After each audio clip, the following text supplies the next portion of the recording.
Você quer montar um negócio, mas não sabe como começar? Ou até mesmo já montou, mas não está tendo lucro?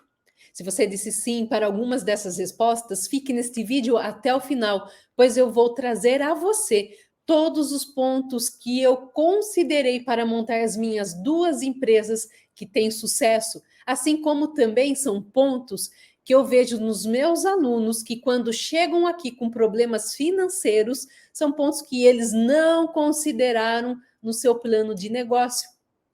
Então, mas antes de eu começar este vídeo, eu peço a você que deixe o like neste vídeo, se inscreva no nosso canal, caso ainda não seja inscrito, e ative o sininho para que você possa receber as notificações de novos vídeos. Quero desejar a vocês também uma excelente quinta-feira. Seja muito bem-vindo a mais um programa Liderando com Sabedoria. E já aproveite e pegue papel e caneta para que você possa anotar os insights mais importantes que você deve estudar e considerar no seu plano de negócios antes de montar um negócio, ou até mesmo revisitá-los para entender o porquê que você não está tendo lucro. Então, anote o primeiro ponto aí.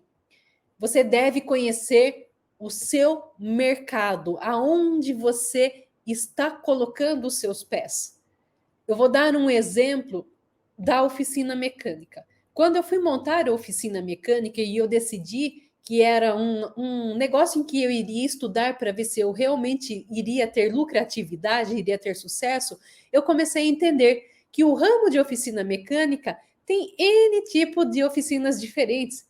Tem oficinas que trabalham somente com a troca de óleo, oficinas que trabalham somente com pneus, oficinas que são um martelinho de ouro, oficinas que são funilaria, oficinas que fazem revisão e se preocupam com a manutenção geral do carro, oficinas que trabalham com rodas, oficinas que fazem toda a parte de detail, ou seja, colocam outras cores no carro, fazem parte de insufilme em vidros, enfim, existem vários tipos de oficinas.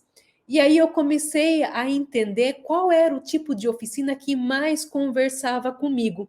E aí, a partir do momento em que eu escolhi esse tipo de oficina, eu pude entender quais eram os tipos de equipamentos que eu teria que ter, qual era o nível de estudo do mecânico que eu teria que contratar, porque uma oficina que troca só pneu ou que troca só óleo não precisa ter um mecânico com conhecimentos avançados, onde ele vai precisar disso para mexer em todo o carro, para mexer em toda a parte de motor.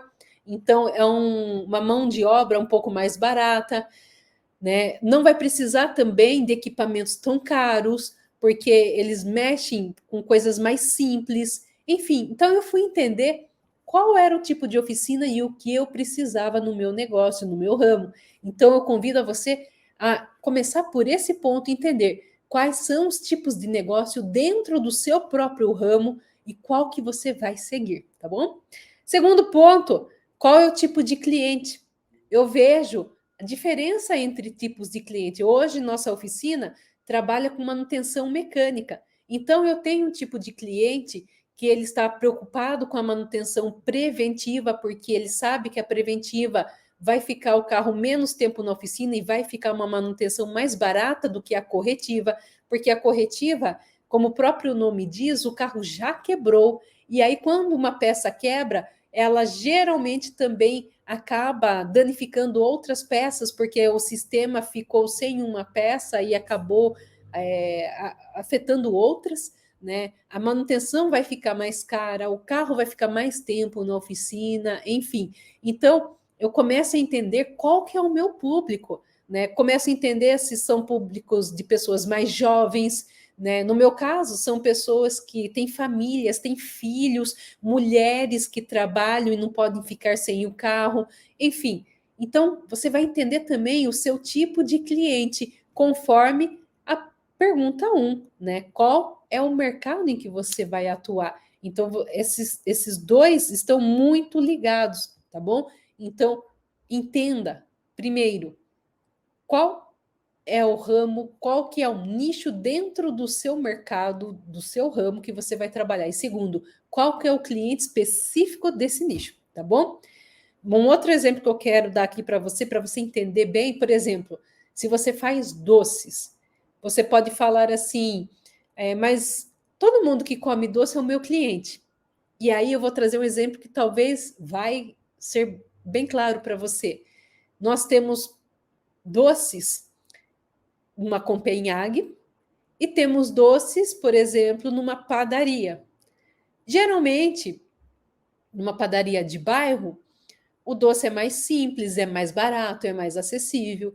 Já quem busca um doce da Copenhague, por exemplo, ou de uma Lindt, está buscando um chocolate mais premium, um gosto realmente de um chocolate ao leite mais puro, ou até mesmo de um meio amargo, ou de um amargo, onde ele sente a qualidade do chocolate e sente menos a gordura.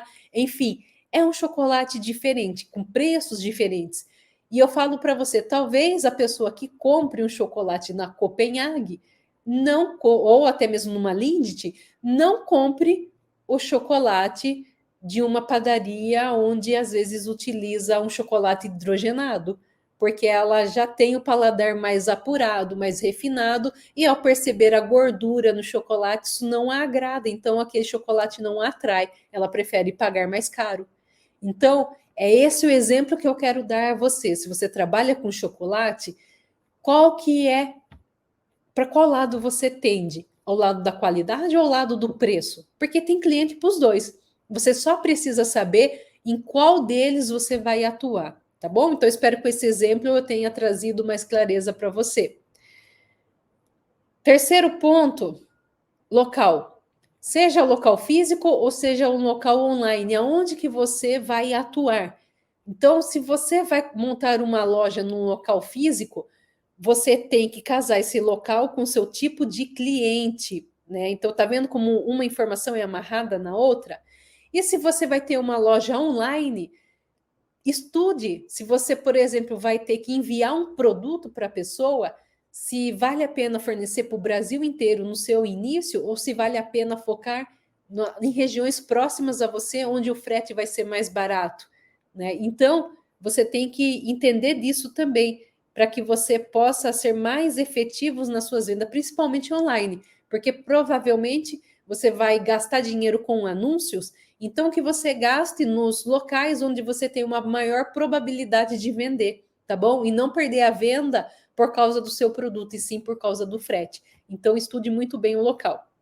Mais um ponto aqui para você entender custos, né? Se você vai montar o seu negócio, se você seja local ou online, você vai ter custo. Custo de divulgação, custo de aluguel, custo da infraestrutura, enfim. Então, você tem que entender quais são todos os custos relacionados. Quinto ponto, preços. Quais são os preços que você irá praticar? Quais são os preços que a sua concorrência pratica? Quais são os seus diferenciais com relação à sua concorrência? A sua concorrência foca em qualidade, em você em preço? Ou a sua concorrência foca em preço, em você em qualidade? Você tem que entender disso, porque senão você vai se posicionar no preço errado e vai acabar não vendendo, ou até mesmo se vender, não vai ter lucro.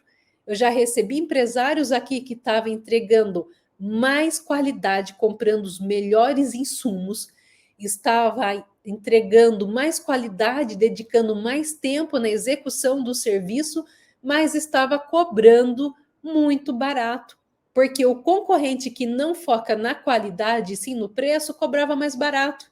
E aí essa pessoa já estava quase falindo. E aí, quando ele teve a noção que ele tinha que realmente subir o preço, porque ele comprava produtos melhores e entregava também mais qualidade, ele subiu. E, para a surpresa boa dele, ele viu que ele aumentou até a freguesia, porque o cliente que buscava qualidade, quando ouvia o preço dele, não acreditava que ele tinha qualidade. E o cliente que buscava preço, esse realmente ele perdeu. Mas o cliente que buscava qualidade, que estava alinhado com a proposta de entrega dele, valia mais do que o cliente que só queria preço. Porque o cliente que queria preço indicava ele para outros clientes que queriam preço. e ele cada vez esmagava mais a sua margem. Mas o cliente que queria qualidade indicava ele para outros clientes que queriam qualidade. E aí ele começou a fazer mais trabalhos com qualidade no preço correto e começou a compensar tudo que ele estava perdendo antes. Então, seja corajoso, cobre o preço justo, tá bom? Mais um ponto aqui. Sempre veja a sua lucratividade, né? Porque às vezes você faz a conta do preço com relação aos insumos do seu tempo, mas esquece dos custos fixos. E você tem que verificar a lucratividade do seu negócio como um todo, tá bom? Então, sempre faça esse cálculo. Outro ponto, se você ainda não começou o seu negócio, estude franquias também. Franquias do ramo onde você quer montar. Eu, quando fui abrir oficina, apesar de eu ter pessoas na minha família, primos que já tinham oficinas há mais de 20 anos e que estavam dispostos a me ajudar, eu fui pesquisar as franqueadoras também para entender se talvez não seria o melhor caminho a ser seguido. E no final das contas, eu acabei decidindo seguir por uma marca própria, porque afinal de contas eu tinha pessoas boas ao meu lado para me ajudar, porque ninguém cresce sozinho. Então, se você está sozinho, se você nunca trabalhou no ramo, se você não tem ninguém que trabalhe e tem experiência para te ajudar, talvez a franquia seja o seu melhor caminho, tá bom? Então, pense muito sobre isso. E se você fala assim, mas Gi, uma franquia custa caro, tem taxa de franquia, não tenho condições de ter uma franquia, então busque um mentor, busque uma pessoa que possa te ajudar, que tenha sucesso para que você possa também ter. Você já começar na direção certa, fazendo certo, tá bom? Outro ponto importante, sempre visite os seus concorrentes, ou até mesmo se você visitou uma franquia para estudá-la, visite os franqueados dela. Veja se essa franquia dá suporte a esses franqueados, né? E estude, sinta-se como um cliente dentro dessas lojas, tanto dos franqueados quanto dos concorrentes, para você entender como que eles atendem, como que é o ambiente, os pontos fortes, pontos fracos, tudo. Entenda tudo que você puder, tá bom? Isso faz parte do seu estudo. E quanto melhor você fizer esse estudo, melhor você vai se sair com sua empresa, tá bom? Mais um ponto para você anotar aí. Quais são as atividades chaves que você não pode deixar de fazer? Aquelas atividades que você tem que fazer todos os dias. Você tem que ter isso em mente. Eu já vi comércio que abriu, que estava marcado que ia atender das 9 às 5 e a pessoa não cumpriu horário. Mas se é um comércio local de portas abertas ao público, como que você vai atrair o público se você não cumpre o horário? Se você tem uma fábrica, quais são as atividades chaves dentro dessa empresa que você tem que fazer? Se você lidera times, quais são as atividades que você tem que fazer todos os dias para que eles tenham uma alta performance? Então, pontue quais são as atividades chaves que você tem que fazer todos os dias que você não pode deixar de fazer, tá bom? Enfim, e por último, como que você irá vender? É você que vai vender o seu produto? É via internet? É presencialmente? Como que você vai vender? E eu trago esse ponto porque muitas pessoas começam seus negócios porque são muito bons tecnicamente, são muito bons no que fazem. Só que quando montam seu negócio, eles não têm um jeito para vender. E o jeito de vendas, ele é treinável, ele é uma metodologia, né? No ninguém, tem pessoas que sim, nascem com o dom de vendas, mas ninguém nasceu sem um dom que possa aprender.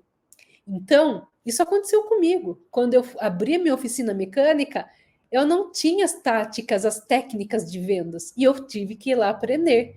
E hoje, graças a Deus, se precisar, eu sei vender. Por que eu digo se precisar? Porque hoje não estou mais lá na oficina mecânica, mas eu sei explicar ao cliente, eu sei entender o cliente, eu sei trazer a solução que ele melhor precisa. Enfim, isso é vendas. E isso são técnicas de vendas. Então, se você não trabalhou ainda na área de vendas, busque conhecer quais são essas técnicas, tá bom? Então, se você seguir todos esses passos, refletir sobre eles, eu tenho certeza que você vai ter sim lucro na sua empresa vai sim crescer, tá bom? Espero que você tenha gostado dessa aula. Se você chegou até aqui, deixe os comentários neste vídeo e se você ainda não deixou o seu like, eu peço a você que deixe o seu like, se inscreva no nosso canal, caso não seja inscrito, e ative o sininho para que você possa receber as notificações de novos vídeos. E eu te vejo amanhã para a nossa última aula dessa série, das dúvidas mais comuns que fazem os empreendedores e empresários perderem dinheiro. Um excelente dia a todos e muito sucesso!